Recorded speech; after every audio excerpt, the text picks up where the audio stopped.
Flor Silvestre, la reina engañada. El cruel secreto que Antonio Aguilar llevó a la tumba. La última vez que Flor Silvestre miró hacia los corredores silenciosos de El Soyate, ya no quedaban aplausos, ni caballos levantando polvo frente al público, ni luces de cine esperando su entrada. Solo quedaba una casa enorme, construida con canciones, recuerdos y ausencias. En las paredes seguían las fotografías de Antonio Aguilar. En los patios, todavía parecía escucharse el eco de una voz de charro llamándola mi Flor. Pero dentro de esa casa, la mujer que México había coronado como reina de la canción ranchera ya no sonreía igual. Tenía 90 años cuando la muerte llegó por ella. La noticia dijo que se fue en paz, por causas naturales, rodeada de los suyos, en el rancho donde había vivido sus últimos años. Y tal vez eso fue cierto. Pero hay despedidas que no se explican con un certificado médico. Hay silencios que no se entierran con flores. Hay historias de amor tan grandes, tan perfectas frente al público, que uno tarda décadas en descubrir la herida que escondían por dentro. Porque Flor Silvestre no fue solamente la esposa de Antonio Aguilar. No fue solamente la madre de Pepe Aguilar. No fue solamente la abuela de una dinastía que sigue llenando escenarios. Antes de convertirse en monumento familiar, fue una niña de Guanajuato que llegó a la capital con una voz temblorosa y una ambición limpia. Fue una joven que se casó demasiado pronto. Fue una madre que perdió años al lado de algunos de sus hijos. Fue una estrella que cuando encontró al hombre que parecía prometerle el mundo entero, también encontró la jaula más hermosa de su vida. El país vio una pareja perfecta. Los vio juntos en películas, en ecos, en giras, en caballos, en fotos familiares, en el escenario del Madison Square Garden, en el rancho, en los homenajes. México vio a La Sentimental y a El Charro de México, como si fueran una sola figura, una estampa nacional. Él con sombrero ancho, ella con mirada dulce, los hijos siguiendo el paso, la música ranchera convertida en apellido. Pero detrás de esa postal había algo que Antonio Aguilar nunca explicó del todo. Un secreto no escrito en papeles, no confesado en entrevistas, no gritado ante los micrófonos. Un secreto cruel porque no consistía en una sola mentira, sino en una verdad demasiado incómoda. Flor Silvestre pagó por ese amor un precio que nadie quiso mirar. Y Antonio, el hombre que la amó, el hombre que la convirtió en leyenda familiar, también fue el hombre que supo cuánto le había costado a ella llegar a su lado. Ese fue el secreto que se llevó a la tumba, no una escena de novela barata, no una traición simple, no una frase fácil para vender periódicos, sino algo más profundo y más triste. La conciencia de que la historia de amor más celebrada de la música mexicana nació sobre ruinas ajenas, separaciones dolorosas, hijos confundidos, matrimonios rotos, culpas calladas, y una mujer que durante décadas tuvo que sonreír mientras otros decidían qué parte de su vida podía contarse y qué parte debía quedarse bajo llave. Para entender esa herida hay que regresar mucho antes de El Soyate, antes de los caballos, antes de los trajes de gala, antes de que Antonio Aguilar se convirtiera en el charro más famoso de México. Hay que volver a una niña llamada Guillermina. La niña que todavía no sabía que iba a ser Flor. El 16 de agosto de 1930, en Salamanca, Guanajuato, nació una niña a la que sus padres llamaron Guillermina Jiménez Chaboya. No nació con el nombre que después llenarían los carteles. No nació con una corona de reina ranchera. No nació rodeada de cámaras, ni de micrófonos, ni de trajes bordados. Nació en una familia mexicana donde el destino de una niña parecía estar decidido antes de que aprendiera a cantar. Obedecer, crecer, casarse, callar. Pero hay criaturas que desde muy temprano traen una grieta de luz en la garganta. Guillermina era una de ellas. Su familia no podía imaginar que aquella niña, delgada y observadora, terminaría cantando para un país entero. La veían moverse por la casa, escuchar más de lo que hablaba, repetir melodías, mirar a los mayores con esa mezcla de timidez y desafío que tienen los niños destinados a irse lejos. Había algo en su voz que no parecía aprendido. Una forma de estirar las notas como si cada palabra estuviera buscando un lugar donde quedarse. Cuando tenía 13 años, su familia se trasladó a la Ciudad de México. Y ese viaje cambió todo. La capital no era una ciudad, era una boca abierta. Se tragaba a los provincianos, los confundía, los probaba. Había tranvías, teatros, mercados, estaciones de radio, cabarets, cines, periódicos, hombres con sombrero hablando de negocios, mujeres que caminaban rápido para que nadie las detuviera. Para una adolescente que venía de Guanajuato, la ciudad podía parecer un monstruo. Pero Guillermina no huyó, al contrario. Se acercó al ruido como si el ruido la estuviera llamando por su verdadero nombre. Una tarde, subida a un escenario popular, pidió cantar. No era todavía una profesional. No tenía detrás una compañía, ni un representante, ni un apellido poderoso. Solo tenía la voz. Y a veces, cuando una mujer no tiene nada más, la voz se vuelve su única arma. La anécdota se repetiría después como si fuera una escena escrita para el cine. En sus primeros años, Guillermina interpretaba canciones con aire revolucionario. Quería parecer fuerte, brava, casi soldadera.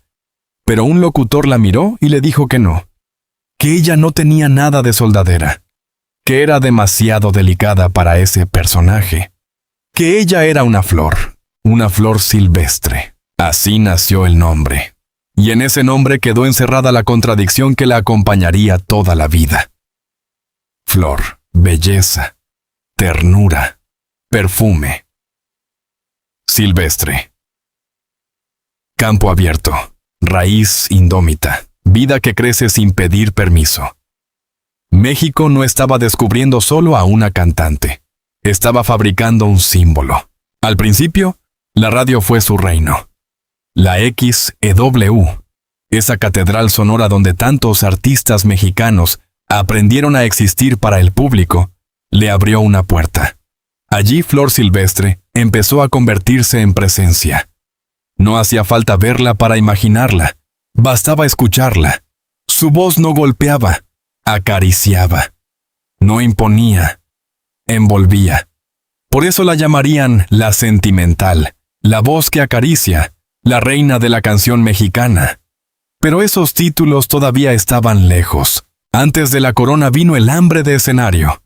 Antes de la leyenda vino el aprendizaje. Antes de Antonio, vino la soledad de una muchacha que entendió muy pronto que, para sobrevivir en el espectáculo, no bastaba cantar bonito. Había que resistir miradas, contratos, rumores, hombres que prometían abrir puertas y puertas que se cerraban sin explicación. Flor empezó a trabajar en radio, en teatro, en cine. Los productores la vieron y entendieron que había algo cinematográfico en ella. No era la belleza fría de las divas inalcanzables. Era una belleza mexicana, luminosa, con una tristeza escondida en los ojos. Podía cantar una ranchera y parecer que la canción acababa de romperle el pecho. Podía sonreír en pantalla y, aún así, dejar la sensación de que detrás de esa sonrisa había una muchacha que estaba aprendiendo demasiado rápido el costo de ser vista. En 1950 llegó al cine con fuerza. Apareció en películas, compartió espacios con hombres grandes, fue abriéndose camino en una industria que todavía vivía los últimos brillos de la llamada época de oro. México quería mujeres hermosas, pero también quería mujeres que no incomodaran demasiado.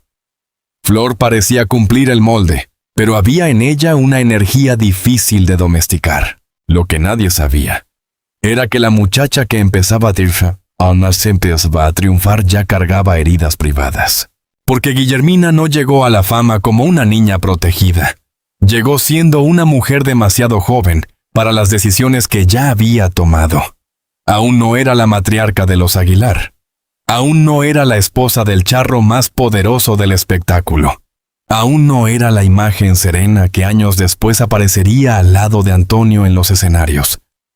Antes de eso, Flor fue esposa, madre y mujer separada en un país que castigaba duramente a las mujeres que se atrevían a empezar de nuevo. Su primer matrimonio llegó cuando todavía era casi una adolescente. De esa etapa nació Dalia Inés, su primera hija. Una hija que marcaría para siempre la vida sentimental de Flor, porque la maternidad no le llegó después de la estabilidad, sino en medio de la juventud, la carrera, la incertidumbre.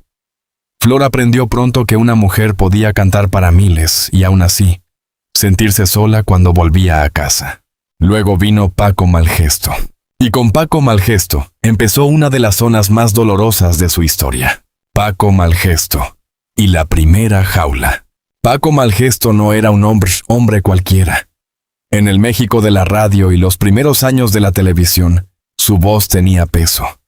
Era locutor, cronista taurino, conductor, figura pública.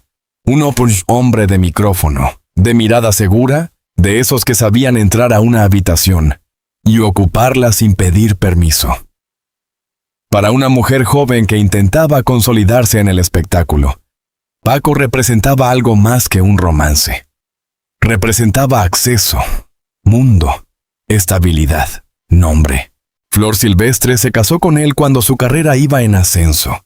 Juntos tuvieron 2 hijos, Marcela y Francisco Rubiales. Por un tiempo, desde fuera, la imagen parecía correcta.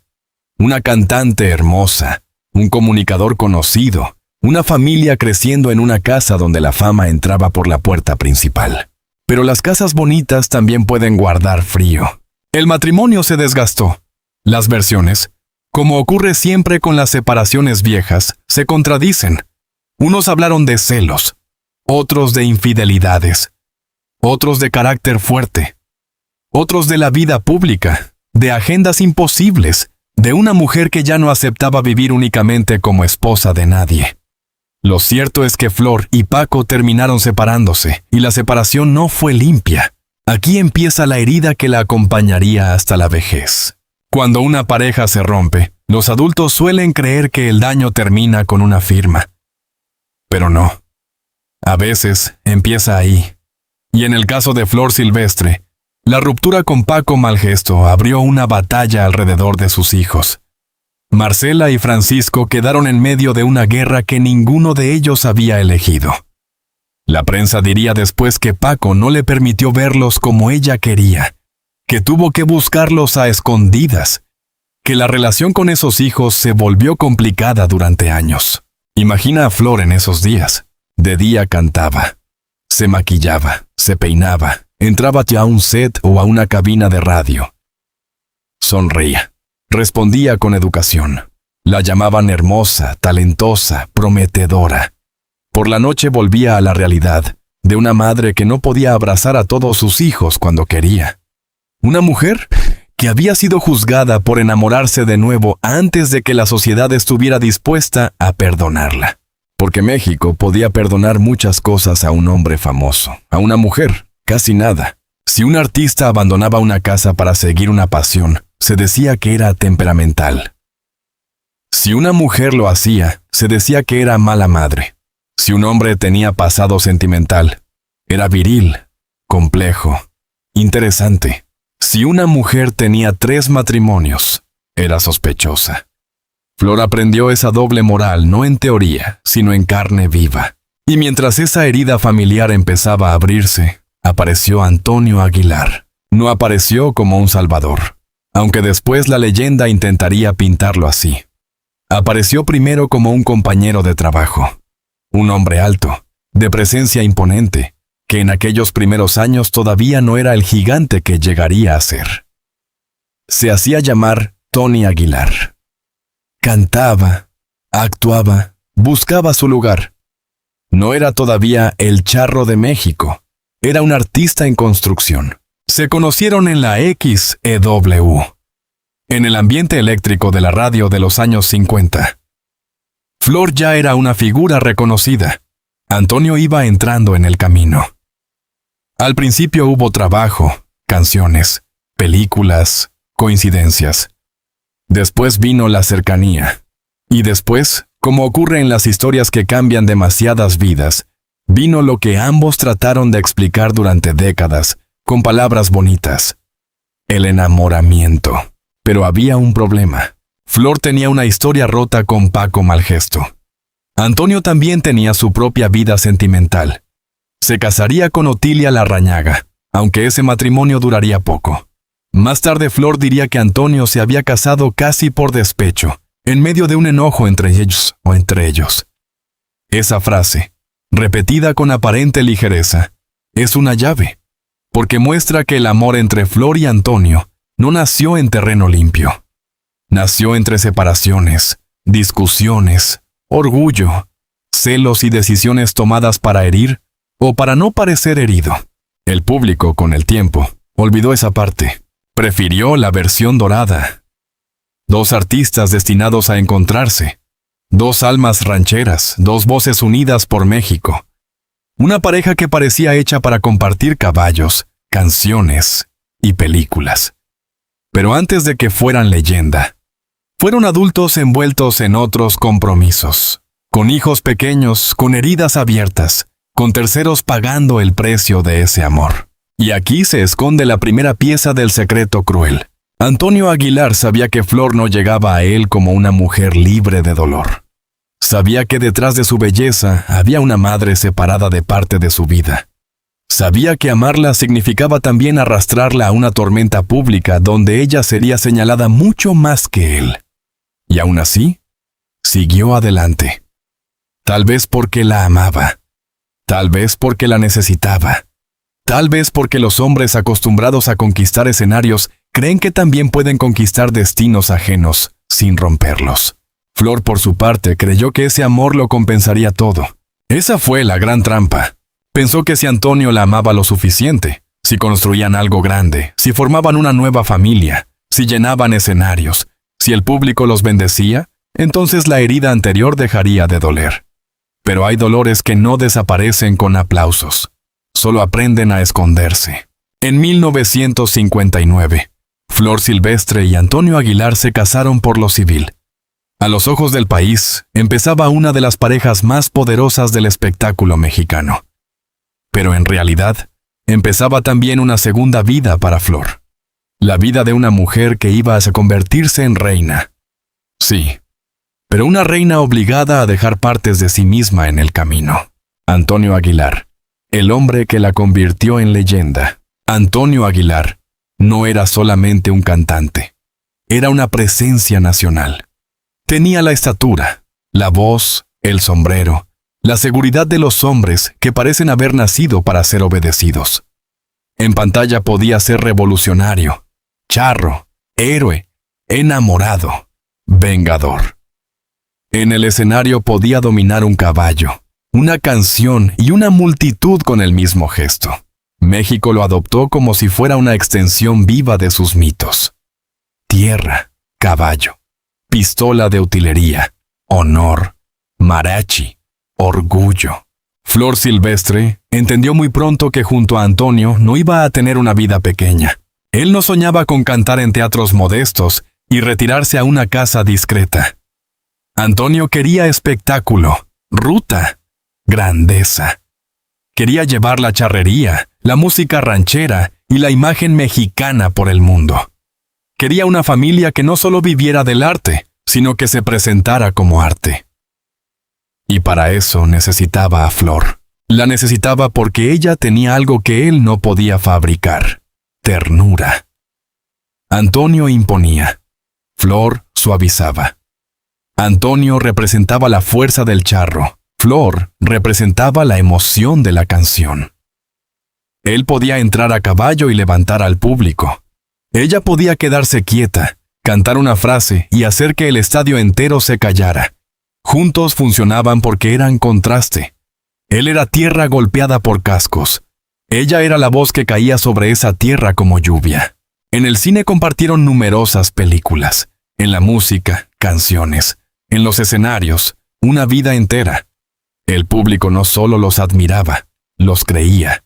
Creía que esa pareja encarnaba un amor mexicano antiguo, firme, familiar. Los veía y pensaba que así debía verse la lealtad. Una mujer junto a su hombre.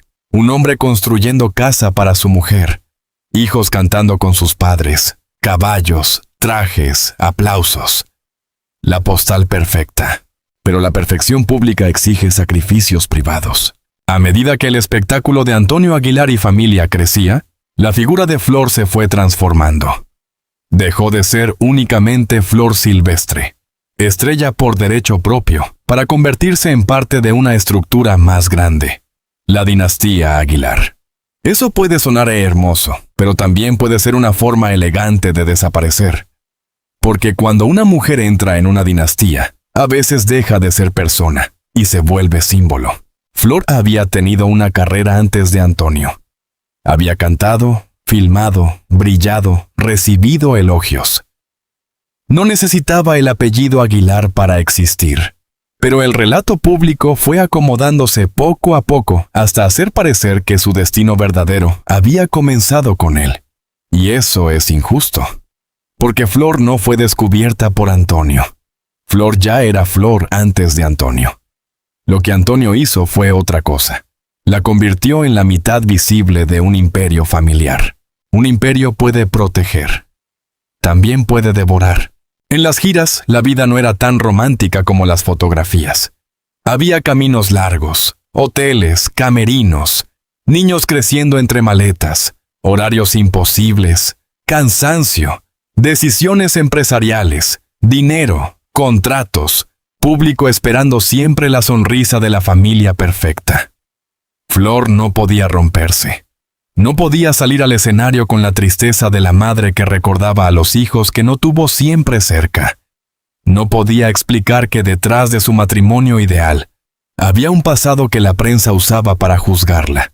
No podía decir demasiado, porque una dinastía se alimenta de control. Y Antonio controlaba, no necesariamente con crueldad visible. A veces el control más profundo no necesita gritos. Basta con que todo gire alrededor de un hombre. Basta con que su sueño sea tan grande que los demás sueños tengan que acomodarse a él. Basta con que la familia entera viaje al ritmo de su proyecto. Basta con que la casa, los hijos, la imagen pública y la memoria futura estén organizadas alrededor de su figura. Antonio construyó para Flor una casa en Zacatecas. Una casa llena de símbolos, de detalles, de flores en cantera, de gestos que ella recordaría con emoción. Según ella misma contaba, él quería que todos supieran que esa casa era para su Flor. Y esa imagen es poderosa, el charro levantando un refugio para la mujer amada. Pero también encierra una pregunta incómoda. ¿Una casa hecha por amor puede ser también una jaula? El Soyate fue hogar, sí. Fue refugio, sí. Fue el centro de la familia, sí. Pero también fue el escenario donde Flor envejeció rodeada de recuerdos de Antonio. Como si la vida después de él solo pudiera consistir en cuidarle la memoria. Tras la muerte del charro en 2007, ella se fue retirando del mundo. Apareció cada vez menos. La mujer que había cantado para multitudes parecía vivir conversando con un fantasma. Y ese fantasma tenía nombre, sombrero y voz. Antonio Aguilar murió sin explicar muchas cosas. Murió dejando una leyenda intacta, casi sagrada. Nadie quería tocar demasiado esa historia, porque tocarla era tocar una de las estampas más queridas de México. Pero cuando una historia ha sido repetida durante décadas como cuento perfecto, basta mirar las grietas para entender que debajo había otra versión. La versión de Flor. No la Flor reina. No la Flor matriarca. No la Flor de los homenajes. La Flor mujer. La que tuvo que recomponer vínculos con sus hijos mayores. La que vivió décadas bajo la sombra de un hombre inmenso. La que fue amada. Sí. Pero también absorbida por ese amor. La que terminó diciendo, de un modo casi religioso, que Antonio estaba en cada rincón de su casa. Eso suena hermoso, también suena triste. Porque cuando una mujer dice que el hombre muerto está en cada ladrillo, uno se pregunta en qué lugar quedó ella. La reina engañada. Flor Silvestre fue engañada. Pero no de la manera simple que buscan los titulares fáciles. No hay que imaginar una escena vulgar, una carta escondida, o una amante secreta saliendo de una habitación. El engaño más cruel fue otro. Le hicieron creer que el amor podía borrar el precio del amor. Le hicieron creer, O ella quiso creer que si Antonio la amaba con suficiente fuerza, entonces el pasado se acomodaría solo. Que si el público los aplaudía como pareja, entonces las heridas familiares dejarían de sangrar. Que si el rancho era grande, si la gira era exitosa, si los hijos nacidos de esa unión se convertían en artistas, si México los llamaba dinastía, entonces la mujer que había sufrido antes podía descansar. Pero la vida no funciona así. Flor llegó al Antonio cargando una historia complicada. Había sido madre joven, había pasado por matrimonios fallidos, había enfrentado una separación dura con Paco Malgesto. Había vivido el dolor de no tener cerca a Marcela y Francisco como hubiera querido. Y sobre ese dolor, el país construyó chismes. El público, que adora ver sufrir a las mujeres famosas mientras finge admirarlas, empezó a repetir versiones. Que si abandonó, que si se fue, que si eligió el amor por encima de los hijos, que si Antonio la había arrebatado de otra casa. Las historias se deforman cuando pasan por muchas bocas. Pero el daño queda. Durante años, Flor tuvo que cargar con una sospecha moral que Antonio nunca cargó con la misma intensidad. A él se le celebraba como conquistador. A ella se le exigía explicación. A él se le perdonaba el pasado porque era hombre, charro, artista, patriarca. A ella se le revisaba la maternidad como si una mujer famosa no tuviera derecho a equivocarse, separarse, reconstruirse o enamorarse. Ese fue el engaño. La promesa de que al lado de Antonio estaría protegida del juicio público. En realidad, quedó expuesta de otra manera. Porque amar a un hombre poderoso no siempre salva a una mujer. A veces la coloca bajo una luz más dura. Antonio la amó, de eso no parece haber duda. La miraba con orgullo. Hablaba de ella con palabras de admiración. Construyó con ella una carrera compartida. La llevó al centro de un espectáculo que cruzó fronteras. La presentó como su compañera, su Flor, la mujer de su vida. Pero amar no siempre significa reparar. Y en el caso de Flor, hay heridas que Antonio no pudo reparar, o no quiso mirar de frente. ¿Qué habría pasado en las noches después de los aplausos? Imagina a Flor quitándose los aretes frente a un espejo de camerino. Afuera, los músicos guardan instrumentos. Los caballos descansan. Antonio habla con empresarios. Los hijos pequeños corren por algún pasillo. Alguien felicita a la familia. Alguien dice que son el orgullo de México. Y Flor sonríe. Siempre sonríe. Pero luego eres... ya. Llega el silencio. Y en el silencio vuelven los nombres de los otros hijos. Vuelve la niña que tuvo demasiado joven. Vuelven Marcela y Francisco. Vuelve la pregunta que ninguna ovación contesta. ¿Cuánto cuesta empezar una nueva vida cuando la anterior no ha terminado de llorarse? El público nunca vio esa escena, no quería verla. Prefería ver a la reina. El problema de ser reina es que nadie te pregunta si la corona pesa. Solo esperan que la uses derecha. Flor fue reina de la canción, reina del rancho, reina de la dinastía. Pero también fue una mujer atrapada entre dos narrativas. La de la madre cuestionada y la de la esposa ideal. En una, se le acusaba de haber elegido mal. En la otra, se le obligaba a demostrar que había elegido bien. Cualquier dolor suyo podía ser usado contra ella. Por eso cayó tanto. El silencio de Flor no debe confundirse con debilidad. A veces callar es la única forma que una mujer tiene de sobrevivir cuando todos quieren apropiarse de su versión. Si hablaba demasiado de Paco, reabría una guerra. Si hablaba demasiado de Antonio, podía romper la estatua. Si hablaba demasiado de sus hijos, exponía dolores que les pertenecían también a ellos. Entonces eligió la forma más mexicana de la resistencia. Cantar. Cantó el abandono, la pena, el amor imposible, la traición, la nostalgia. No necesitaba confesar nada en entrevistas porque muchas de sus canciones ya parecían confesiones. Su voz tenía esa cualidad peligrosa. Hacía creer que cada letra era autobiográfica, que cada dolor había pasado por su cama, por su pecho, por su casa. Tal vez por eso la llamaron la sentimental. No porque fuera frágil, sino porque supo convertir la herida en estilo. Pero detrás de ese estilo había una mujer que había aprendido a mirar el amor con desconfianza. Y aunque Antonio fue el gran amor de su vida, también fue el hombre alrededor del cual se ordenaron muchas de sus renuncias.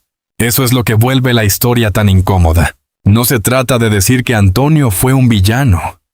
La vida real rara vez es tan simple. Antonio pudo haber amado sinceramente a Flor, y al mismo tiempo, haber sido parte de la estructura que la silenció. Pudo haberla cuidado y también haberla absorbido.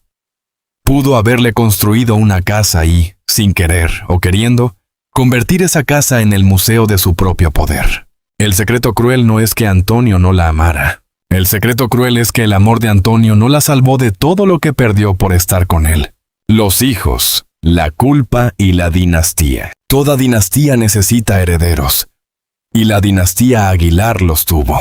Antonio Aguilar y Flor Silvestre tuvieron 2 hijos, Antonio Aguilar Jr. y Pepe Aguilar. Los niños crecieron entre música, caballos, viajes, escenarios, público. No heredaron solamente un apellido, heredaron una misión.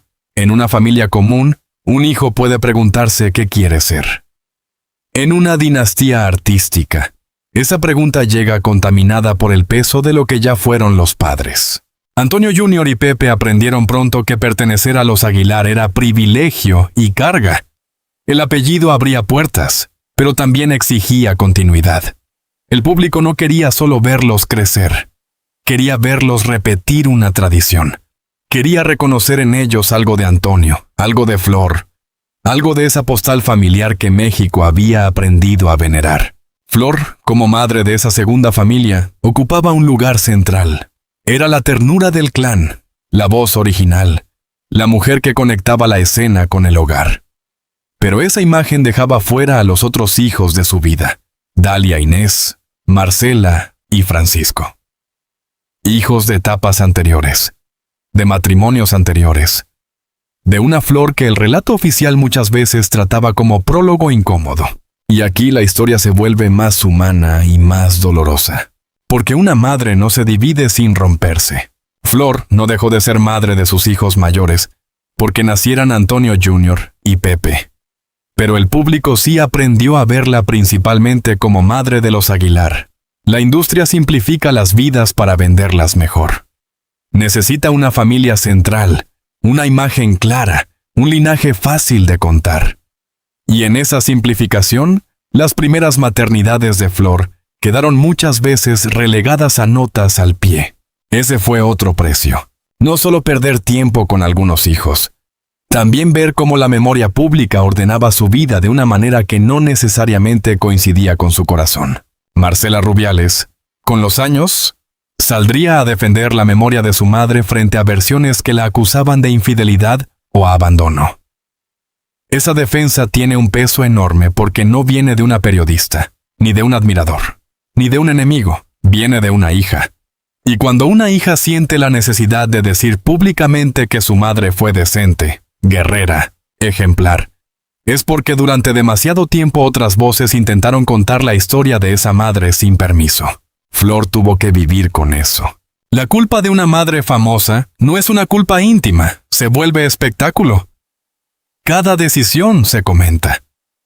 Cada ausencia se exagera. Cada silencio se interpreta. Y si esa madre además pertenece a una familia poderosa, los juicios se vuelven todavía más crueles. El público exige pureza a las mujeres que canta, como si una voz hermosa obligara a una vida perfecta. Antonio, mientras tanto, se consolidaba como patriarca. El patriarca no necesita explicarse tanto. Su autoridad parece natural. Su pasado se vuelve anécdota. Sus errores se transforman en carácter. En la historia pública de los Aguilar, Antonio aparece como fundador, impulsor, creador del espectáculo familiar, defensor de la charrería, hombre que llevó México por el mundo. Todo eso es cierto. Pero también es cierto que en torno a esa figura, muchas otras historias quedaron subordinadas, Flor incluida. No porque no brillara. Brilló muchísimo, pero cada vez que se hablaba de la familia, su brillo era colocado junto al de Antonio, dentro de la estructura de Antonio, bajo el apellido de Antonio. Incluso cuando se la elogiaba muchas veces como esposa, madre, matriarca. Y ella era más que eso. Era la niña que cantó antes de tener poder.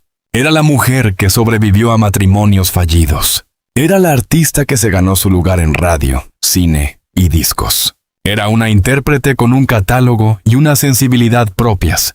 Era una mujer que no necesitaba ser explicada únicamente por el hombre al que amó. Pero el destino la llevó a una paradoja. Cuanto más grande se volvía la dinastía, más difícil era separar a Flor de Antonio. Y tal vez ella misma ya no quiso separarse. Tal vez después de tantos años, después de tantos escenarios, después de tantas heridas, prefirió fundirse con esa historia porque discutirla habría sido demasiado doloroso. Hay amores que se vuelven costumbre.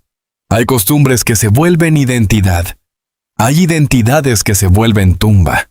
Cuando Antonio murió en 2007, el país despidió a un gigante. Flor perdió algo más complejo. Perdió al hombre amado, al compañero de escenario, al centro de la casa, al padre de sus hijos menores, al arquitecto de su última vida. Pero también perdió la figura que había dado forma a su silencio. Sin Antonio, Flor quedó sola frente a una pregunta imposible. ¿Quién era ella cuando ya no tenía que acompañarlo? La respuesta nunca llegó del todo. Se retiró poco a poco. Permaneció en El Soyate. Su presencia pública se hizo más escasa. La voz que había acompañado a México durante décadas empezó a volverse memoria. Y en esa memoria, Antonio seguía ocupando cada rincón. La gente decía, ¡qué amor tan grande! Sí, fue grande.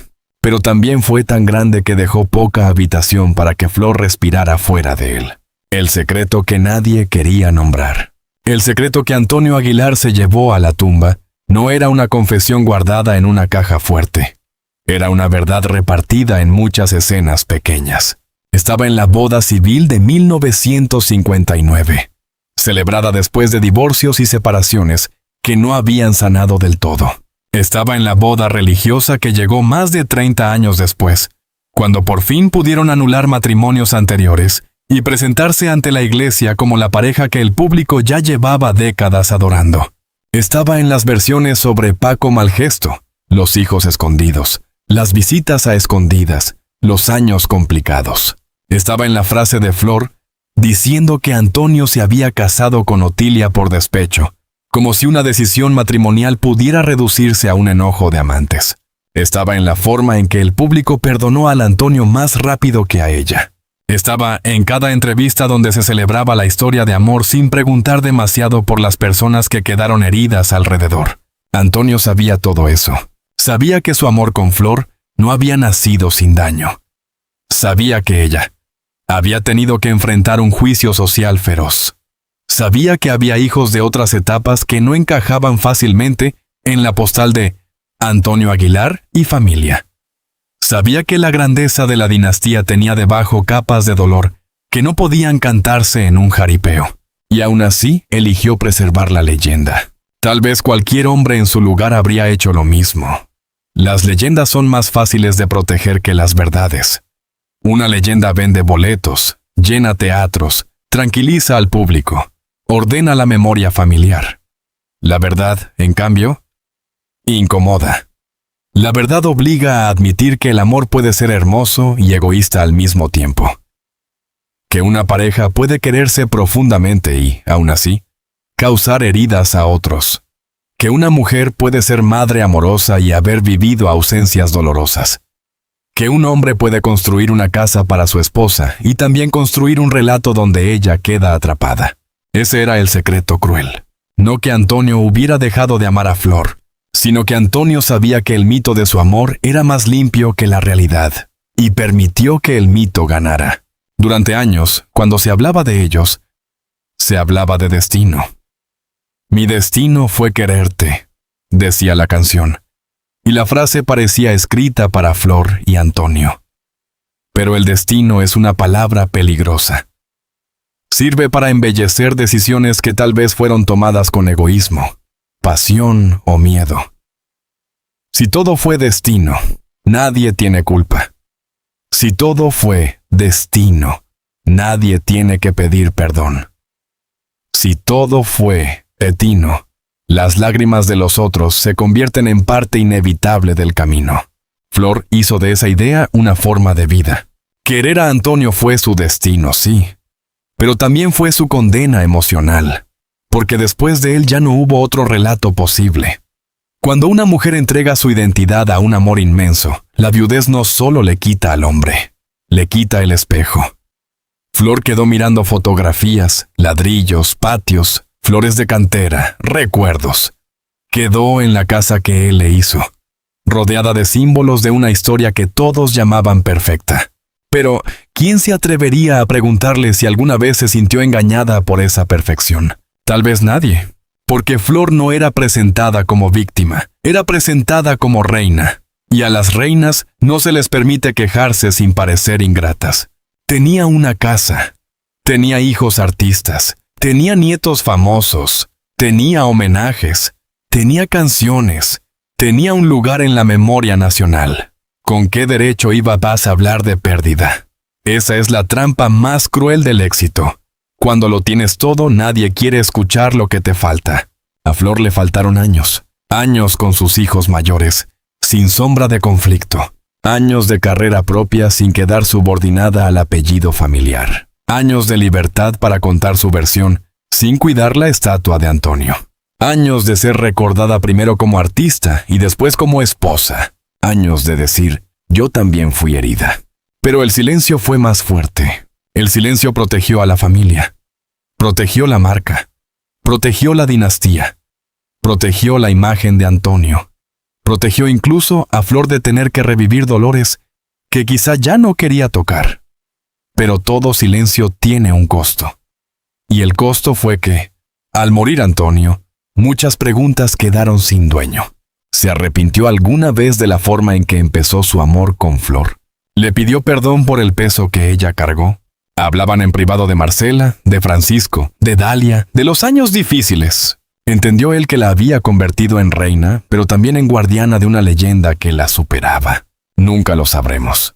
Porque Antonio se fue en junio de 2007 después de complicaciones respiratorias. México lo lloró como se llora a los símbolos. Con música, con sombreros, con homenajes, con palabras grandes. Pero Flor lo lloró de otra manera. Lo lloró como quien pierde el centro de su propia historia. Y desde ese día, la casa de El Soyate empezó a parecer menos un hogar y más un santuario. El Soyate. La casa donde el amor se volvió fantasma. Hay casas que parecen respirar. El Soyate era una de ellas. No era solo una propiedad. Era una declaración. Zacatecas, tierra de Antonio, se convirtió en el lugar donde la familia Aguilar fijó su mitología. Allí estaban los caballos, los patios, las paredes, los recuerdos de giras, los rincones donde Flor decía sentir a Antonio en cada ladrillo. Era la casa de una mujer amada, sí, pero también la casa de una viuda que parecía caminar dentro del cuerpo de una historia que ya no podía cambiarse. Después de la muerte de Antonio, Flor se fue apagando públicamente. No desapareció del todo. Hubo homenajes, documentales, apariciones, recuerdos, pero su vida activa ya no era la misma. La mujer que antes viajaba de un escenario a otro quedó cada vez más unida al rancho. Sí, son a la familia, a la memoria. El país seguía llamándola matriarca. La palabra suena noble, pero también puede ser una forma de encierro. Matriarca es la mujer que sostiene, que recuerda, que bendice, que representa continuidad. Pero casi nadie pregunta qué desea una matriarca cuando ya no tiene que sostener a nadie. Casi nadie pregunta si está cansada. Casi nadie pregunta si quisiera ser, por una vez, simplemente mujer. Flor envejeció rodeada de amor familiar, pero también de la ausencia de Antonio. Y en sus palabras sobre él había una devoción que conmovía y preocupaba a la vez. Decía que lo seguía amando, que lo recordaba, que estaba en la casa, que algún día volverían a hacer un espectáculo en el cielo. Para el público, Esas frases eran prueba de un amor eterno. Para quien escucha con cuidado, también pueden sonar como la confesión de una mujer que ya no encontraba sentido lejos del hombre que había organizado su vida. No es fácil sobrevivir a una leyenda cuando tú también eres parte de ella. Flor lo sabía. Cada homenaje a Antonio era también un recordatorio de lo que ella había perdido. Cada canción vieja los devolvía juntos, jóvenes, hermosos, montados a caballo. Cada fotografía familiar congelaba una versión de la vida que ya no existía. Cada vez que alguien decía la gran historia de amor de México, quizá dentro de Flor se movía una memoria más compleja, menos cómoda, porque la vejez no borra el pasado, lo ordena de otra manera. Una mujer de 90 años no recuerda solo los aplausos, recuerda el primer miedo, el primer hijo, la primera separación, el primer rumor injusto, el primer día que tuvo que fingir fortaleza. Recuerda los nombres de quienes la juzgaron. Recuerda las habitaciones donde lloró sin testigos. Recuerda lo que no dijo para no destruir una familia. Y Flor tenía mucho que recordar. Afuera, la dinastía seguía viva. Pepe Aguilar consolidó una carrera enorme. Sus hijos llevaron el apellido a otra generación. Ángela Aguilar se convirtió en figura de la música regional mexicana. El público joven, que no había visto a Flor en su esplendor, empezó a conocerla como abuela de una nueva estrella. Otra vez, la identidad de Flor quedaba atada a un árbol familiar. Pero los árboles también tienen raíces enterradas. Y las raíces de esta familia estaban hechas de música, sí, pero también de conflictos. En años recientes, el apellido Aguilar volvió a estar bajo escrutinio por tensiones familiares, disputas públicas y controversias alrededor de sus descendientes. Nada de eso pertenece directamente a Flor, pero sí muestra algo que ella conocía bien. Ninguna dinastía es tan perfecta como parece desde el escenario. La familia que canta unida no siempre vive sin heridas. La sangre artística puede heredar talento, pero también silencios. Y en el caso de los Aguilar, muchos silencios venían desde antes. Desde la forma en que nació el amor de Antonio y Flor. Desde los hijos de distintos matrimonios. Desde las versiones contradictorias. Desde la necesidad de defender una imagen pública impecable. Flor, en sus últimos años, ya no tenía fuerzas ni motivos para desmontar esa imagen. Quizá tampoco quería. Tal vez eligió quedarse con la parte hermosa, porque a cierta edad uno no siempre busca justicia, busca paz. Tal vez miraba las flores de cantera, las fotos de Antonio, los caballos lejanos, y prefería recordar el amor antes que el costo. Pero el costo seguía allí. Estaba en lo que no se decía. Estaba en las preguntas que nadie le hizo. Estaba en la palabra engañada, no como acusación de infidelidad, sino como destino emocional. Engañada por la idea de que un amor grande justifica todos los daños colaterales. Engañada por el brillo de una historia que, al hacerse pública, dejó de pertenecerle. Engañada por una corona que parecía honra, pero pesaba como deuda. El 25 de noviembre de 2020, Flor Silvestre murió en El Soyate. La noticia recorrió México con tristeza sincera. Se habló de su voz, de su carrera, de su elegancia, de su lugar en la música, de su matrimonio con Antonio. Su hijo Pepe la despidió con palabras de amor. Los medios recordaron a la gran matriarca, pero pocas notas se atrevieron a mirar la zona oscura. Pocas dijeron que la vida de Flor no fue solamente una canción de amor, también fue una canción de pérdida. La tumba de Antonio y la verdad de Flor. Antonio Aguilar fue enterrado como se entierra a los grandes símbolos, con respeto, música, memoria y país. Su tumba no guardó solamente un cuerpo. Guardó también una versión oficial de la historia. La versión del charro enamorado, del esposo devoto, del padre de dinastía, del artista que llevó a México sobre un caballo por el mundo entero. Pero las tumbas tienen una ventaja para los muertos y una crueldad para los vivos. Ya no responden. Antonio no pudo responder por lo que Flor cayó. No pudo explicar si alguna vez se sintió culpable por la forma en que empezó su historia. No pudo decir si entendió el dolor de los hijos que no eran suyos, pero pertenecían a la vida de la mujer que amaba.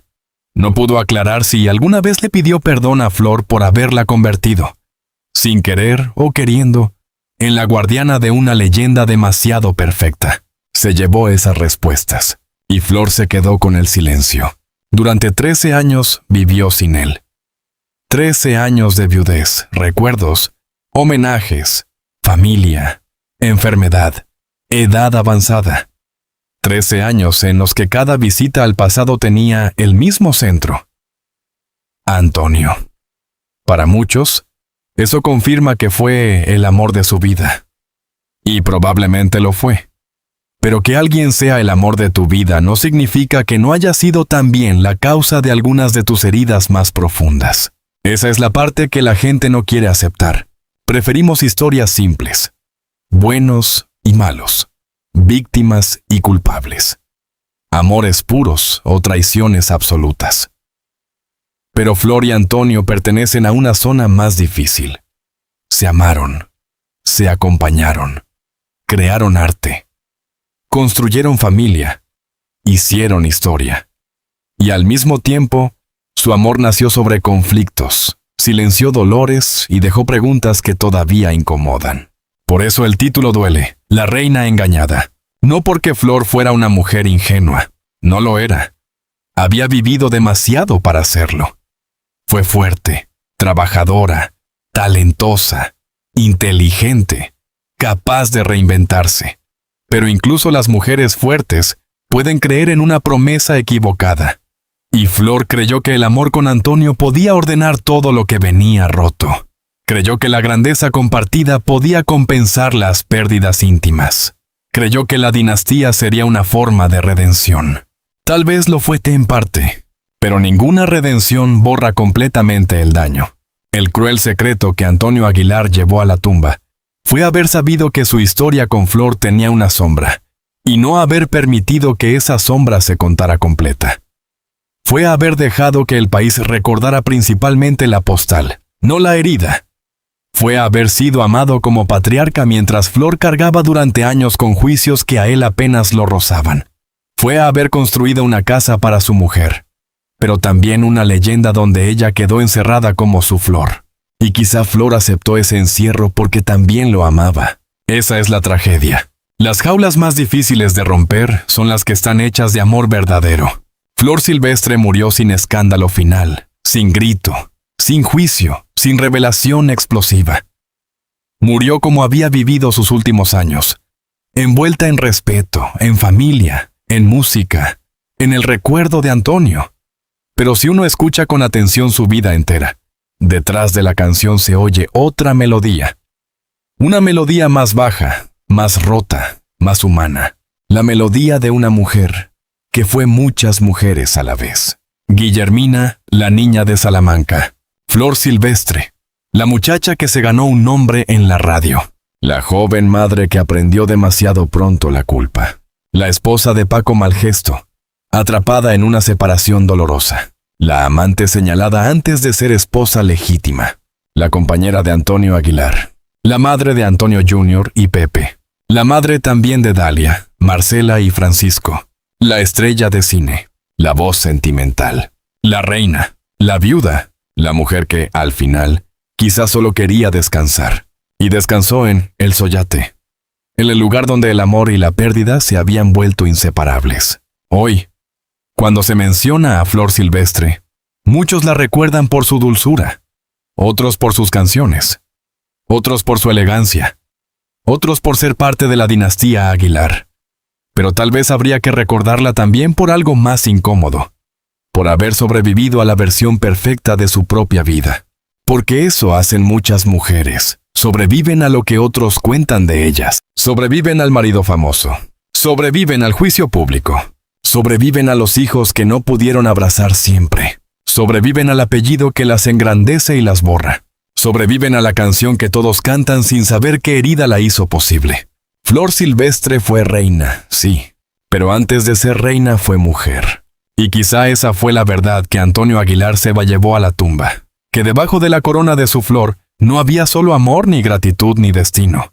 Había también dolor, un dolor que México prefirió no mirar, porque era más cómodo aplaudir la leyenda que escuchar a la mujer. Al final, la historia no termina con una acusación. Termina con una pregunta. ¿Cuántas mujeres han sido llamadas reinas solo para que nadie escuche el ruido de sus cadenas? Flor Silvestre cantó como si supiera la respuesta. Y Antonio Aguilar, desde su tumba, nunca volvió para corregirla.